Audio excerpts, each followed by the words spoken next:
How's it going, guys? Today we're going to be taking a look at some stir fry. This is a great recipe for when you don't have too much time on your hands but you still want something tasty. This is also a pretty good option if you ever do any sort of meal prep because it's pretty customizable and it stores pretty well in the fridge. All you have to do is heat it up in a microwave and it should still taste pretty fresh. We're going to start out by making a sauce and then set that aside while we fry up some chicken and veggies. For the sauce, you're going to need about a tablespoon of cornstarch, a quarter cup of low sodium chicken broth, 3 tablespoons of low sodium soy sauce, 1/4 cup of Honey I Shrunk the Kids, 1 tablespoon of sesame oil, and a half teaspoon of crushed red pepper flakes. In a large bowl, start by making a slurry with the cornstarch and 2 tablespoons of cold water. Shout out to all the kids that use similar ingredients in grade school to make glute. While that's fun to play with, we're looking for a more watered down consistency here.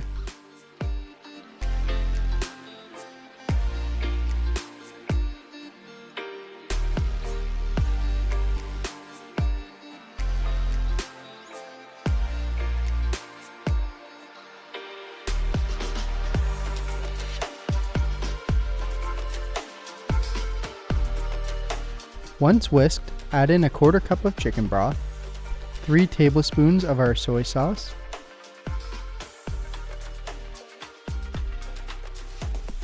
a 1/4 cup of honey. We couldn't for the life of us figure out why the container was so sticky until it came time to pour it. Well, I figured out why it's leaking, or why it's sticky on the outside. Is there a leak? Yep. Dude, this is so much. Oh. What is going on? There's just 2 strands coming out. One of the sides was literally completely cracked. In hindsight, we probably should have gotten a different one. Next up, add the red pepper flakes. This ended up being pretty spicy, so if you can't handle too much heat, I would try starting with about 1/4 teaspoon. And also get out of the kitchen. Very strong. It's a kick in the teeth, that is. Give that a good mix and set aside for now.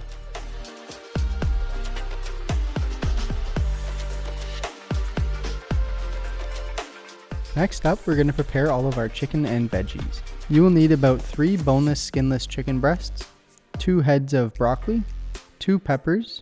We're going to be using about a half of each, so if you just want to use one of the same color, that's fine too. A half cup of baby carrots, 2 teaspoons of minced ginger, and 2 cloves of garlic. I ended up adding sesame seeds on top for presentation, but this part is optional. I should wash this,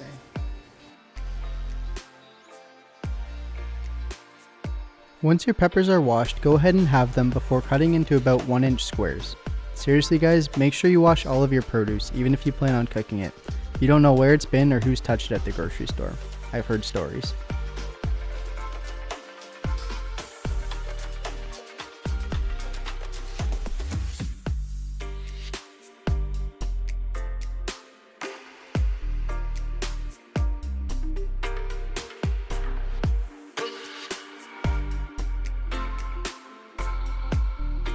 Next, cut up your baby carrots. Ideally, you would measure the half cup after you've sliced them up, since there would be less space in between. But I've never been a huge fan of carrots, so missing a few wasn't a huge concern for me.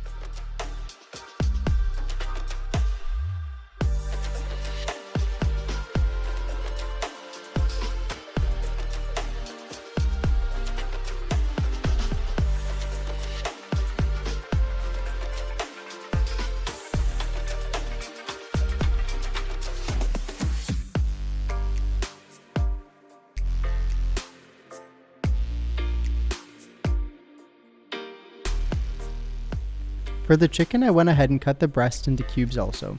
You can do thin strips if you prefer, it really comes down to preference. I do find the strips cook a little nicer. I like to trim the chicken a bit further just to get rid of some of the fatty bits as well.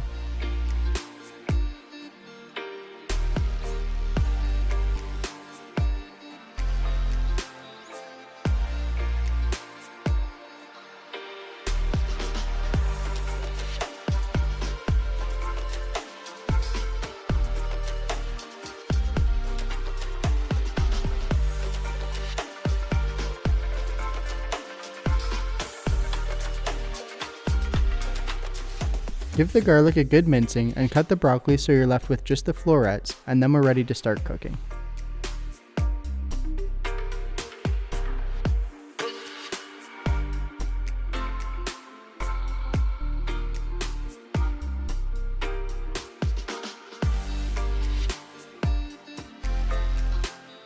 To a skillet or non-stick pan, add 1 tablespoon of olive oil, making sure to cover the whole bottom.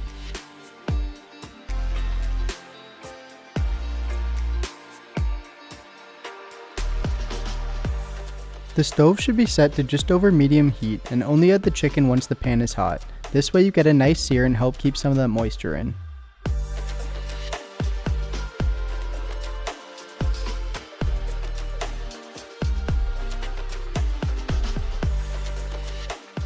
Make sure to stir occasionally to prevent burning.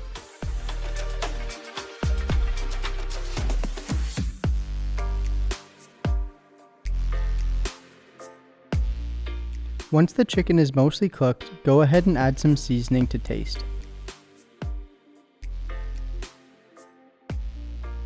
Here I cut into one of the pieces to make sure they were cooked through before setting aside. This took about 8 to 10 minutes total. If you leave the chicken in while you cook the vegetables, you risk completely drying out the meat and then you're left with a tough rubbery mess, especially if you plan on reheating it later. Add another tablespoon of olive oil to your pan before tossing in all of your cut veggies. Don't worry about any chicken stuck to the bottom of the skillet. When we add the sauce back to the pan, we'll be able to scrape a lot of that off while also adding flavor back to the stir fry. Stir the veggies until brown and cook most of the way through. To me, there is nothing worse than soggy vegetables, so I like to stop while they still have a little bit of crunch left in them. Once you're happy with the texture, mix in the garlic and ginger. Give that a good stir, and when the garlic starts to brown, add in your chicken.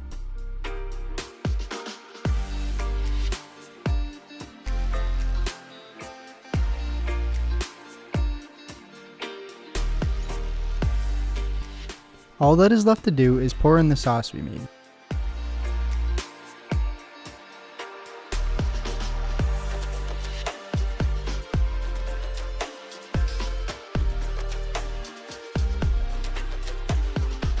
Let that simmer for a few minutes so it can reduce and thicken. I ended up putting the stir fry on a bed of rice, but this would also taste really good in a wrap or even by itself.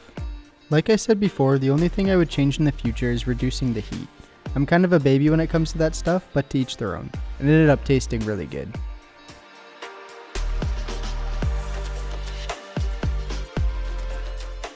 Thanks again for watching. If you enjoyed the video, feel free to leave a like and let me know in the comments what I should try making next. I've been able to read all the comments so far, and we've taken a look at all your suggestions and have a few videos in the works. Thanks for watching, and I'll see you next week.